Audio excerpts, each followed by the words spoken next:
Hi, thanks for joining us. Sorry, I had a few technical glitches with the software here. It wasn't letting me connect.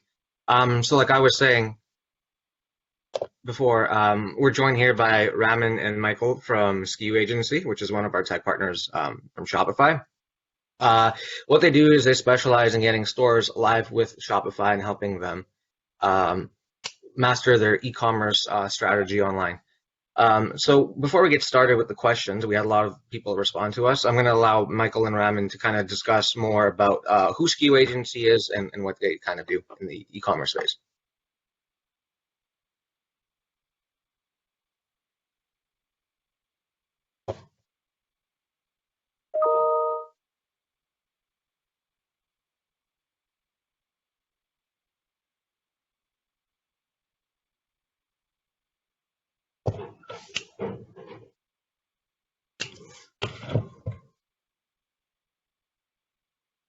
Hello, can you guys hear me? Yes, we can. Okay. Yeah. Ramin? I know Ramin was having some audio issues here. Yeah. Oh, sorry. I was having the same issue. That's why it went on and off. hmm But you guys can hear me okay now. I can hear you. I'm not sure if Ramin can. Yeah. He cannot hear you. Okay. Yes.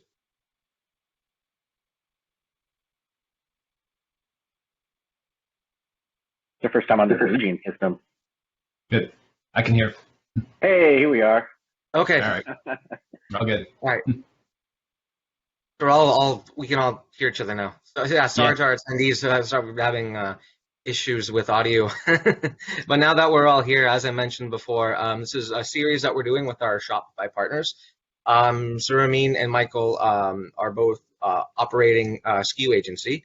SKU Agency are Shopify experts, so they're really valued by Shopify, and they can help you get started with Shopify online and as well as grow your e-commerce business.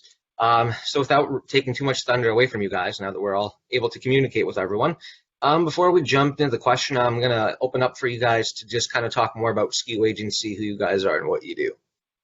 Sure. Since my audio wasn't working, Yeah. it wasn't working, I'll let Michael take it since he was on first technically.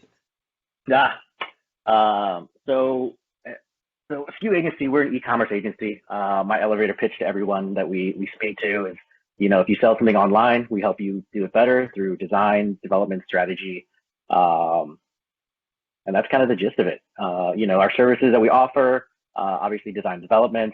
We also have an SEO offering, as well as email marketing. We're dabbling in site speed optimization right now, among a couple other things. So that's kind of the short and dirty. Yeah, and we've also run our own stores on Shopify as well. So that's something I think is always important to, we've been in the trenches, we've been retailers, so we know what that world feels like, and we have a lot of passion towards the e-commerce world because it can be complicated. So we're here to help. Yeah, good point. All right. Yeah. So I'm assuming we're ready to jump to the questions. Hopefully, no more technical difficulties. I mean, with COVID, we've all been doing this virtual stuff for almost a year, so it's expected by now, right? Yeah. Yeah. So the first question is, if someone is doing drop shipping, how do they ensure that the source of the drop shipper will provide them with good products and that they can trust the drop shipper that they're partnering with? Yeah, I mean, I'll speak to that. I lived in the dropship world for a long time, and it can get complex. It's much better than it used to be. But really, I think at the end of the day, the process of vetting your dropshipper, having that opportunity to speak with them, talking to them about their policies, their processing times, understanding, how many warehouses do they have? Do they have an integration? Do they sync inventory? Really taking that time, I think things are lost in the world of not being able to pick up the phone and talk to them. So I think that's the first important step, to understand what it is they do, how they do it, and how can you work with them seamlessly. So when they're shipping your orders out for you, and if there's a problem, how are they going to deal with it, and how are you going to deal with it? Because you really are the one who's going to be dealing as a merchant directly with the customer. Yeah. And I believe there are several drop shipping apps that help merchants connect with drop shippers inside the Shopify app marketplace. And based on my assumption, I've never dabbled in drop shipping. Would you say those are reliable or stay away from those guys? I think I think they can be very reliable. I think the same theory, works contacting them as well. But yes, there are a lot of them now in the Shopify App Store. If you just go to finding products in the Shopify App Store, click on dropshipping, you'll see at least 20 of them in there. Some of the bigger names are, Orbolo, Modalis, but more and more are starting to creep up. Inventory Sources is another one that we like. So yeah, they can be very reputable. Read the reviews, see what other people are saying about them as well. We consider those the automated dropship partners. They make life easier for you. You never really touch, you don't touch anything. You push the product directly in your store. They pull the orders directly out. So it can be a very good relationship. But again, I'll go back to and say, make sure you understand what their policies are. Yeah. And then obviously now that you have a bunch of products that you're willing to sell online through dropshipping, and even if you have your own Shopify store, the next question kind of alludes to, like, how do I get my products found online? So Shopify SEO, how do people find my store? How do people find my products? Yeah, Michael's dealt with SEO a lot. I'll let him take this one.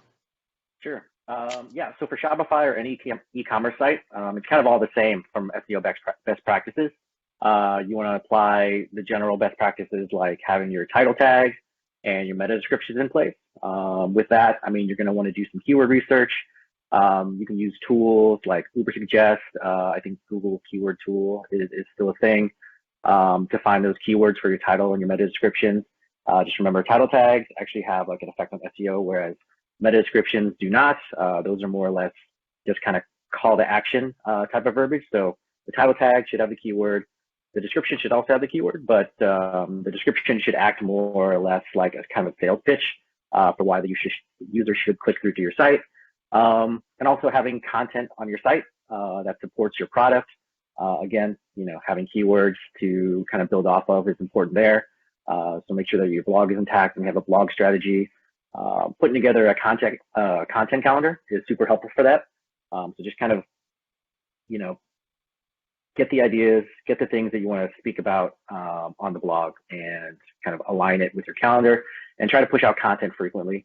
Site speed optimization, make sure your site's loading on time. I know historically, I think site speed, the average before people dropped off was like 3 seconds, but I think nowadays, it's actually like the 1.15 or 1.25 seconds before users drop off. So make sure your site's loading quickly. Optimize your images, and use your image alt tags, name your image files appropriately. Don't just call them like whatever, some kind of random number, img.jpg. Make sure that you're linking internally from your blogs to your product pages to your collection pages. And then also backlinking is big for SEO for websites. Backlinking, and Ramin and I were just talking about this. It's kind of an arduous task to acquire backlinks through guest blogging and just general requests for backlinking. So it might be beneficial to outsource that, find a company that can help you with backlinking. And then from a technical standpoint, just make sure that your site has the appropriate schema data or structured data. And what that basically is it's just a little bit of extra HTML code that kind of wraps around certain pages on your site. So product pages will have a certain schema. Collection pages are going to have a certain schema. And what that schema really does is it better identifies, it better tells Google what's going on with a particular page. And that's really how Google finds those rich snippets that they display on their search results. And what I mean by that is, so when you go and you're looking for a product and you see, the 5 stars, and you see on the search results page of Google, when you see the 5 stars or the starting at price, those are all being pulled in using schema data, because that page on that particular site is telling Google like, hey, here's the actual price, and then here's like the rating. So those are just some general things to think about as far as SEO goes for your e-commerce store. And I feel like that topic could be a whole entire video. Yeah, sure. And if you don't mind, just to piggyback a little bit on what Michael is saying, the content side, the structure is very important. Making sure your site is structured is absolutely, an incredibly important thing. But making sure you're pumping out that content and figuring out who your buyer persona is. Figuring out who your avatar, buyer persona, who are you speaking to? Because that's how you're going to develop your content. And a lot of businesses think that it's just content around the product. This is actually content that is geared to encourage people to read and share. And these days, you're seeing about the average length of a blog is about 1,500 words. So we always try to go up and above that. We try to go 1,700, maybe even 2,000 long-form blogs, at least 1 to 2 per week. And that's something that if you're not a great writer, which I don't consider myself a great writer, hiring writers, working with an e-commerce SEO firm like ours can really help, because there's a lot of work that goes into it. You can imagine 2,000 words is a lot to put together, but very important to continue to create that great content and put it out regularly. Yeah, and it has to speak to your audience. Back before I joined eBridge, I was working for a direct-to-consumer brand, and sometimes you have to sit down, force yourself to write, do some research on a topic that you may or may not be the biggest expert in, so outsourcing is great if you can pull in some experts in your field too, I would say. So now we're going to hop into more of the competitive landscape. As everyone is aware, Shopify is not necessarily the only e-commerce player in this space. There's also WooCommerce and BigCommerce too. So the first question is simply Shopify versus WooCommerce, the pros and cons. Yeah. Michael, all yours. All mine. No, okay. So all right. So I'll start it off. Pros and cons. You've got WooCommerce being a self-hosted, attached the plugin for WordPress, the e-commerce plugin for WordPress. Self-hosted. You have to deal with your own hosting, which isn't necessarily the most complicated element in the world, but you have to keep up with it. Shopify is hosted by Shopify. They take care of that for you. I think in the 8-9 years that I've been involved in Shopify, Shopify's only been down once. So that's that's definitely a plus, not to worry about your technology. All plugins, essentially apps in the Shopify world, are automatically updated by the app developers. They have to be in sync with code releases with Shopify. So there's a lot of continuity there. Makes you sleep better at night. The world of WooCommerce. I think one really big advantage of WooCommerce is that WooCommerce gives you a lot of flexibility. You can customize the checkout. On Shopify, you can't unless you're on Shopify Plus. So customization is very, very important. Making sure that everything is in line is very, very important. So I think that at the end of the day, Shopify is a great, great solution, and one that everybody really likes a lot. So take it, Michael. Yeah, so in addition to that, just to piggyback off what Ramin said about the technical aspect, I mean, WooCommerce being an open source solution, you're hosting it on your own server, so now you got to deal with server issues potentially. And then in addition to that, like anytime any issue comes up, like if you don't have a developer on staff or a developer on retainer, you're going to run into you're going to be stuck. Whereas with Shopify, I mean, they have 24/7 chat support. So you can just as easily, hop onto Shopify, your admin, and then contact support. And then oftentimes they can talk you through it, as opposed to unless you have a developer on staff to kind of help you with that stuff. So that's like a huge benefit with Shopify, especially if you're like a startup and you don't have, you're like a 1 or 2 person crew, or maybe even 3 person, and one of you is just not technical enough. I mean, it could be, we as an e-commerce agency, when we hit a roadblock too, and it's something that, is on the Shopify side that we can't access from a development standpoint, we too will have to reach out to Shopify chat, and they're just super helpful. They give you the right direction and help you kind of figure out your problem. So yeah, I mean, that's a big one too. I know, from a transactional standpoint, I know Shopify, when you use a third-party payment processor, they will charge you an additional fee based on your plan. It can go from 2% down to like 0.5%, unless you use the Shopify payments integration that's within your Shopify plan. So if you're on authorized.net or any of the other third-party payment processors, Shopify is going to ding you for that. And from what I understand, WooCommerce doesn't. So I mean, if you're doing like really large volume and you've got the team to support it, definitely, from a monetary standpoint, just, WooCommerce would be a good platform to look at as opposed to Shopify, because obviously that 2% or 0.5%, I mean, if you're running like thousands of transactions a day, that's just going to add up. So that's something to look at too. And yeah. Eric, I'll just say, from when back in my retail days, I picked Shopify this was easy to use, and that's what that's what attracted me. The admin is very easy to use. It's easy to load products, but at the end of the day, it scales. You've got multi-million-dollar businesses that run their entire e-commerce on Shopify. You've got businesses that are starting out for the first time running on Shopify. So it really kind of fits that entire, that entire process for every single e-commerce merchant out there. So I think really, ease of use and scalability really stand out in my head as, winning points for the Shopify platform. Yeah, especially during Black Friday, Cyber Monday, when you get huge volumes, they always post the globe and you see the sales around the world. So yeah, you can see that platform can handle immense amounts of volume and a lot of transactions per minute, even per second, right? Yes. So then the next question is, what advantages does Shopify have over BigCommerce, which is the other player in the e-commerce space? Yeah. BigCommerce, they've been around a long time. They have, I think, somewhere in the neighborhood of maybe 50 to 60,000 merchants compared to Shopify's 1.1 million.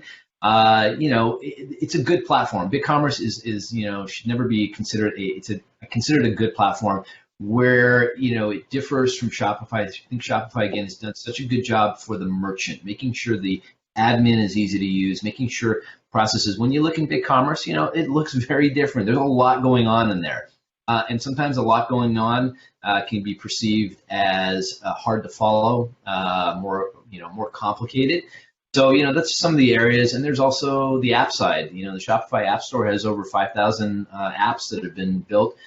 Some of those app developers have also started building for BigCommerce, but there's not a big enough market out there, so you're not going to see those apps. You're not going to see some of the really, really important apps for your business on BigCommerce as you would on Shopify. Mm. Yeah. And I find that, like, personally, when I was using Shopify, it was just so much easy to use with the UX, and the customer service was by far, I would say, their main competitive advantage. You could email them at like 3 a.m. if something was going down, and they would get back to you right away. Mm-hmm. So their customer services, We spent a lot of time thinking about the next platform. Who's somebody out there is building another great platform. Who knows who that is? Who knows what it's going to be? But for the time being, Shopify is innovating, and that's. So I would bet on the innovator any day of the week. Anybody who's putting out really good technology and continuously making it better, that's where you want to park your business, really. Yeah. And I know just from certain Unite events, they have stuff they've released and they've opened it up to their community. Be like, hey, here's a feature, build something for it. So they're kind of letting the community also dictate with the future of the platform as well. Yeah. So now we're kind of going to circle back around. A lot of people think of Shopify as a drop shipping platform. When you're on YouTube and you see ads, so here's how I make money on Shopify. It's usually some kind of weird drop shipping scheme. So the next question is, how do I make money on Shopify besides drop shipping? Yeah, well, great question. That's a $1 million question right there. Right? So let's see if we have $1 million answer. Yeah. So I'll field this one a little bit. So I think the reason why you see all those ads on about Shopify and drop shipping is I think that's kind of Shopify's kind of target market is the startup, the entrepreneur. I mean, you see that message that's thrown out by them through ads all the time. So that's probably why you're getting all that dropshipping stuff. So yes, dropshipping is a way to do it. I would probably say, I don't know, maybe 5 years ago, dropshipping was pretty hot, but the market's gotten so saturated, now that everybody has a Me Too store, everybody's selling the same stuff. They're drop shipping from the same people, from the same drop shippers. The market's getting pretty saturated. So, I mean, unless you're drop shipping, I mean, obviously there's still a market for it. You can also sell like digital products on Shopify as well, with the help of an app or two, for those digital downloads. So we had a client that sells these sound clips for musicians, for them to like mix their music together, and they do pretty well, selling digital products only. The other thing you can do is lately we've been seeing the advent of Shopify stores being set up as marketplaces, where other merchants can actually sell their products through one merchant's Shopify store, and that Shopify store is acting as a marketplace and facilitating those sales for those other merchants. So that's something that we've been seeing as of late as well. And then we've also seen some clients using Shopify as kind of an affiliate site model. So as opposed to the add to cart button, that gets replaced with a buy on Amazon or buy on wherever else that you have an affiliate link through. Obviously, those sites, definitely need a bigger content strategy than just a normal Shopify site to get that traffic in there. But those are kind of the major ones that we've seen as far as like Shopify. And obviously, if you have your own product and you're producing your own product, then obviously you're selling that on Shopify as well, outside of the other things that I spoke about. And to Michael's last point about owning your own products, if that's a route that a merchant's going to take, there are a number of fulfillment houses that have built Shopify apps. So they plugged right into sort of ShipBob being one of them, Red Stag Fulfillment being another one out there. So there are a lot of them. So it makes the job of fulfilling your own products much easier. You don't have to hold the inventory. You can put them at that fulfillment center. They're all meant to work with small businesses really well. So if that's the route, but it's one of those where if you're going to launch, if you're starting a business, e-commerce business, take the time to figure out what's your model. Is it drop ship? Is it owning your own product? Is it a hybrid? Is it marketplace? Is it digital products? Is it a combination, of all of them? Be very careful that you think it through. What is it going to look like? What does it look like now? And what is it going to look like in the future to make sure that, all the elements that Shopify has can help you with that process. Mm-hmm. And one of the more cooler integrations that I personally seen with Shopify, it's in the digital space, but also the education space. There's something called Thinkific, which is a platform that allows you to create courses online. So I know we were talking about SEO, about Shopify. So as an example, if you had a course on Shopify SEO, you can now integrate that with Thinkific and sell those courses online on Shopify stores. So that's kind of a unique way how they're also allowing people who sell digital products online and certifications to now sell those inside Shopify. So it's kind of interesting what you're doing with the space right there. Yeah, no, yes. Education is a great. Thanks for bringing that up. It's a great space, for any business. I mean, really, if you can educate people, then and in addition, maybe even have your own products around that. You provide authority and trust to the consumer out there. Very good. Yeah, and it's great to see that they're more than just like a physical retail store now. It's like, hey, we help entrepreneurs get online and sell anything online. Isn't it? Absolutely. Yeah. So I know we already talked about BigCommerce and WooCommerce as competitors to Shopify. But then the other question is, who else is in the e-commerce space who can offer solutions to get online? Big list, Michael. Yeah. we always have this big list of like, what CMSs should they be on? Just to rattle a few off, there's obviously WooCommerce. We talked about BigCommerce. There's Magento, who was semi-recently acquired by Adobe. Volusion is an old one that I've worked with before. OpenCart, PrestaShop, 3D Cart, and then some of the more common names are Wix and Squarespace. They have e-commerce integrations as well. And Ramin, actually, we were chatting about this the other day. Amazon had just purchased Sells, which we're not sure what they're doing with that platform in general, but it's probably going to be pretty cool. But I mean, those are kind of the big ones. I mean, there's so many out there. And like Ramin always says, there's some developer in his or her garage building the next big thing, big Shopify competitor. So those are just a quick list of them. We get a lot of WooCommerce like WooCommerce merchants wanting to migrate to Shopify, along with Magento clients as well wanting to migrate to Shopify for some of the reasons that we spoke of earlier. Yeah. And just to say, some of these platforms, this actually just came up in a discussion with a prospect earlier today. Shopify is a very good content management system, and people don't really look at it that way, but it can handle, obviously it has blogging capabilities. It has, pages, content pages that can be, served up. So a lot of times we get people thinking, well, they have to have part of their business on WordPress still, and then they can have the e-commerce part of it on Shopify. And that isn't really necessarily the case anymore. We had a client 2 years ago that we moved everything off. They had that theory and that myth that they had to be on WordPress for content, and then Shopify could handle the e-commerce part of it. But we moved the whole thing, and their business has skyrocketed since. We do a lot of SEO for them, but that's an example that look at it as a content management system in addition to.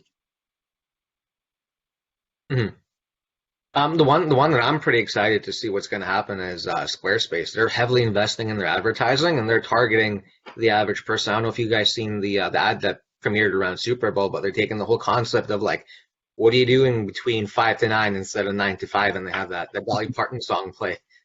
Yes. With people starting up businesses online. It'll be interesting to see what those guys are kind of scheming in terms of e-commerce and scaling that avenue that they have right there.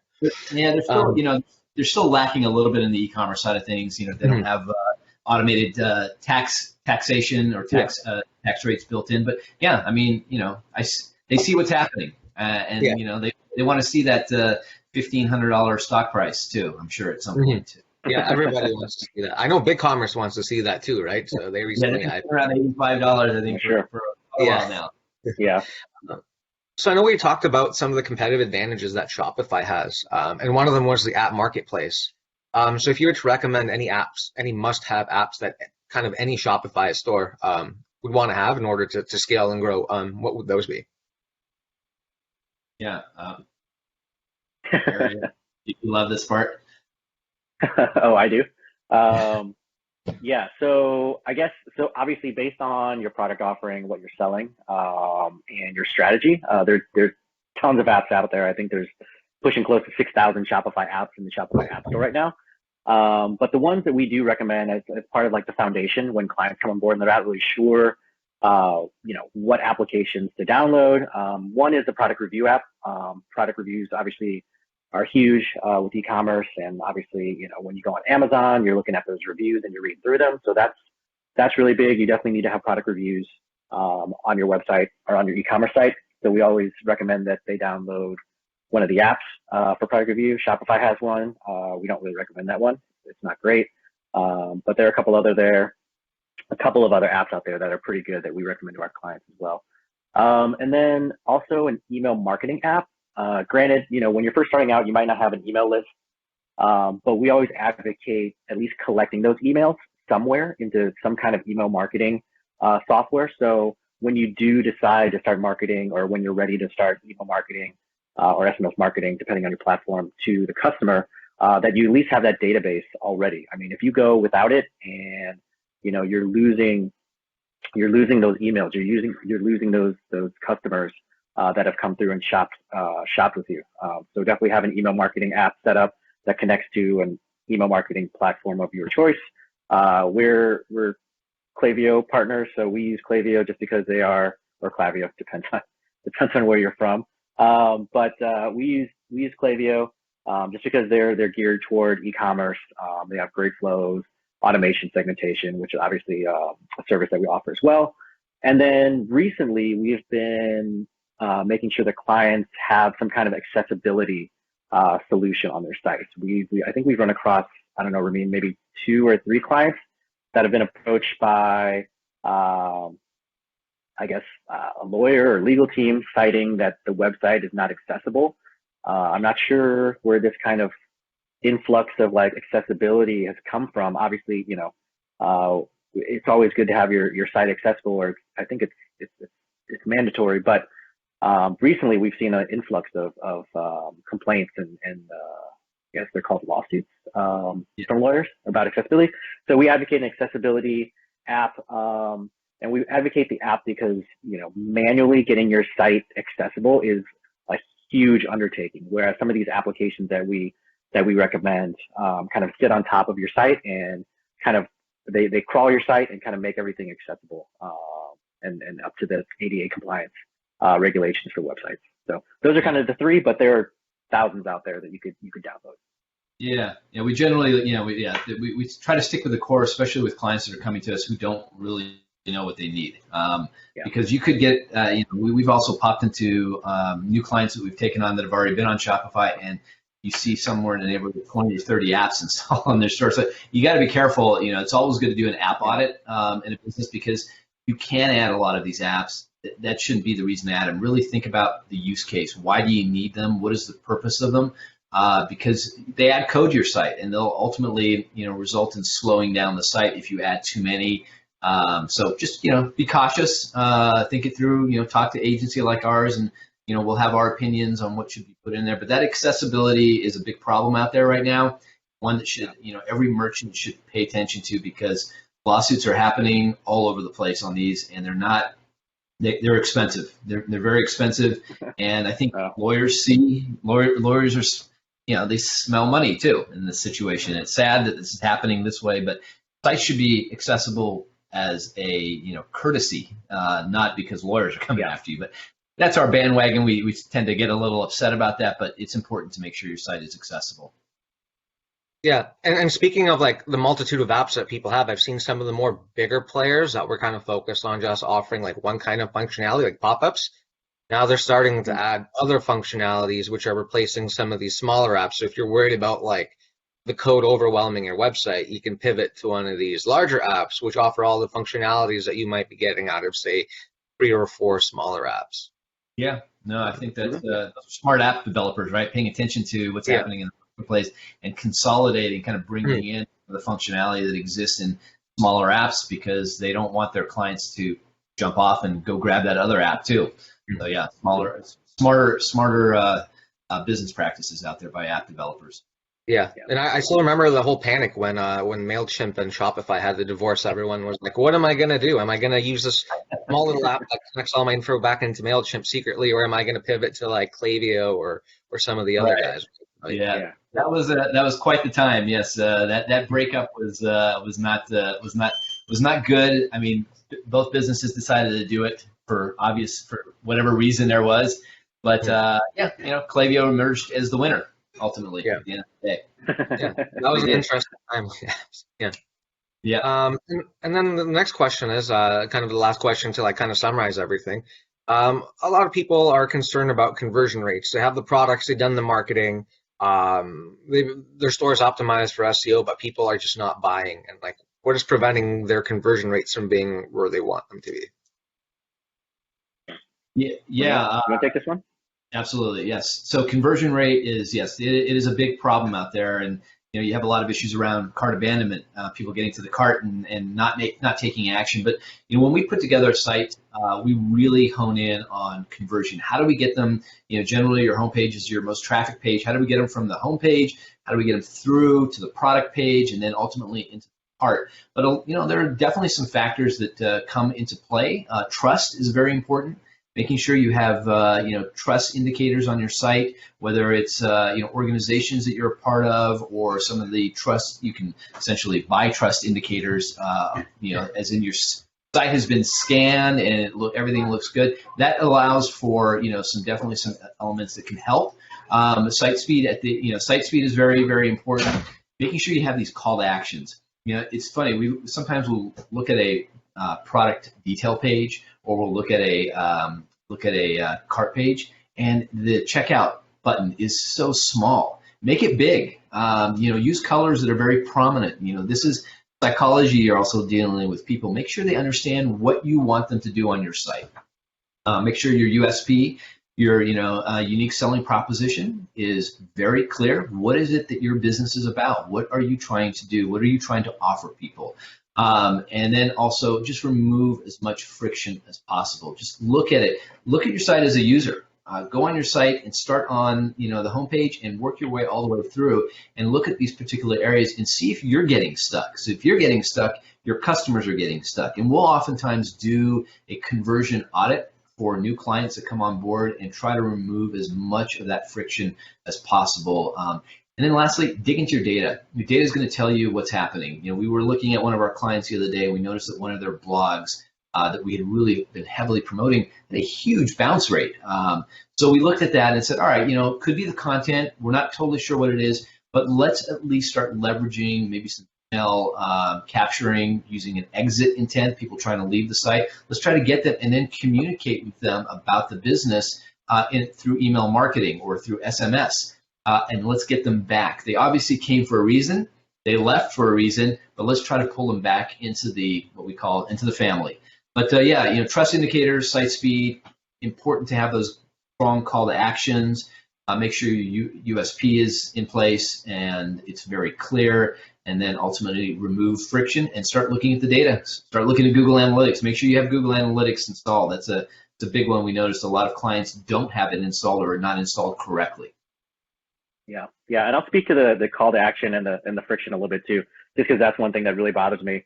So I used to wear a hat as a graphic designer, front-end developer, all that good stuff. So I would often see, merchants with sites where the call to action, there's this visual hierarchy that exists on the site, right?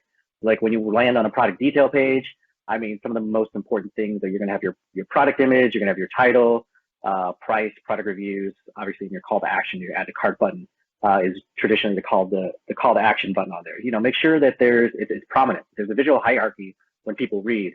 People read from on the web page in an F-style fashion. They start at the top left corner and they read top across. They scan down on the left side a little bit and they read a little bit into the middle. Your call to action should probably exist somewhere on, if you shape it out into an F, it should exist somewhere around that tip of that bottom F area where people are reading. And in addition to that, making sure that the color is different than anything else in your brand. So if you have kind of like a brand style guide put together, which we also recommend, let's just say, your brand is, with black is the primary color, gold is the secondary, and maybe your tertiary color is something like blue. Like make sure that tertiary color or that secondary color is the call to action button. If your entire site is like, black and gold and your add to cart button is also gold, like it's going to get lost. It's going to get lost in the mix when people are scanning through your site. And that not only applies to the product detail page, but just any call to action. I would advocate, anytime you want a user to click, like use the same color throughout the entire site for clickable links and clickable buttons. And then to speak to the friction a little bit, when users land on your site, I mean, they need a reason to buy from you. They're going to have immediate questions that pop off of the bat. Like, why should I buy from you? Like, let's just say you sent them in from an ad and this is like the first time they're seeing your brand. They're like, okay, like there's these guys, the site looks legit. It's put together correctly. It's clean. But then, okay, so like, do they offer free shipping? What's their return policy? Does this product do this? Or, I have this need for this product. Does it do that? So like trying to get ahead of all those questions and the potential friction that the customer is going to have landing on your site without knowing the brand is key. So like product detail pages, when we have kind of more higher priced items, we advocate having a kind of a long form product detail page where you're kind of explaining like, maybe the technology behind the product or, how the product is going to help you, things along those lines. So that's just a little additional information to what Ramin was saying. But yeah, a lot of times we see those types of things on merchant sites that need help in those areas. Yeah, and I know one point of friction for me myself is a lot of people don't necessarily think about it, but I'm in Canada and I shop on a lot of American websites, and sometimes I reach the checkout page and I see the shipping and I'm like, is this product really worth spending $25 to get in Canada? So that's where Google Analytics comes in handy, is look at your checkout page, look at where people are also coming from and what countries and what the abandonment rate is on those certain pages. Because that might be there's nothing wrong with your store. It's just a simple thing. Like people don't want to spend that much on shipping, I find. Right. And opens you up to other markets, really kind of paying attention to that data in Google Analytics. You may see that, the UK, you're starting to get a lot of visitors, maybe worth exploring and maybe finding a fulfillment partner who, if your US fulfillment partner maybe also works in the UK, you have a new market there. So definitely always good to look at that data. Mm-hmm. Yeah. Before we start wrapping things up, if anyone currently watching has any questions, just let them just shoot it in the chat and we'll see if we can get to them. I saw one question came through about PCI compliance with Shopify. Yeah, don't need to necessarily worry about it because it's built into the platform. It's they are PCI compliant, especially if you're using Shopify payments as well. So you have those components. You're sitting on a platform that is built and run by Shopify. So they have an obligation to make sure everything is PCI compliant. So you are getting the best of both worlds, as opposed to if you're in the world of WooCommerce.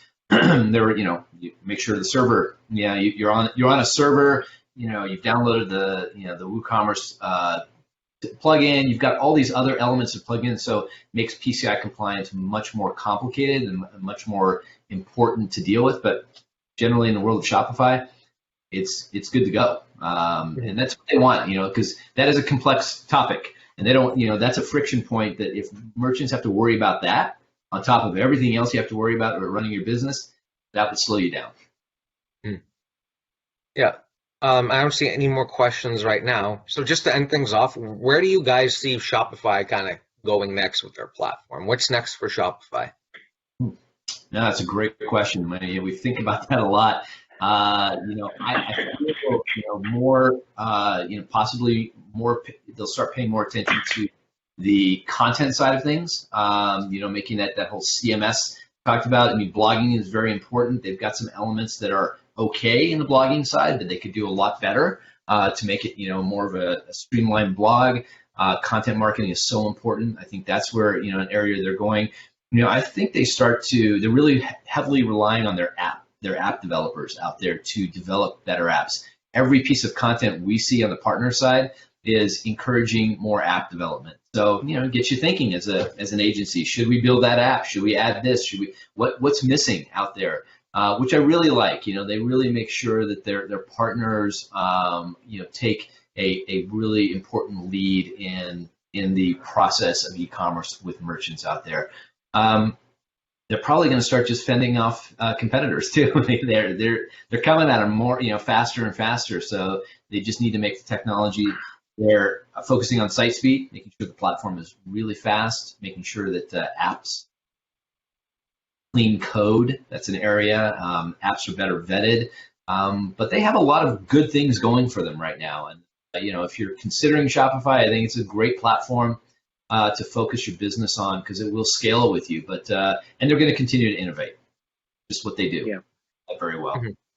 Yeah, and I'll say just off of what Ramin was saying about apps, we're part of their partner newsletter, and we attend the webinars and things for Shopify, and a lot of times the key points that we take away is when they're kind of advocating for what kind of apps they want in their marketplace, because oftentimes that'll allude to what they're trying to do like moving forward.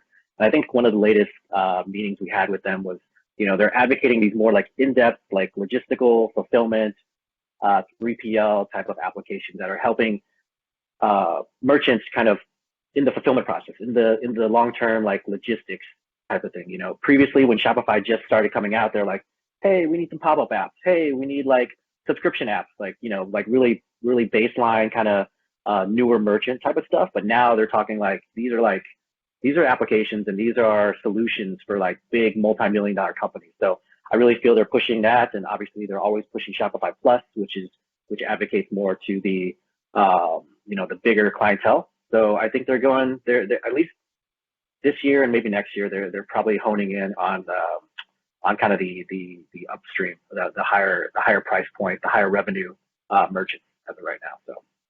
Mm-hmm.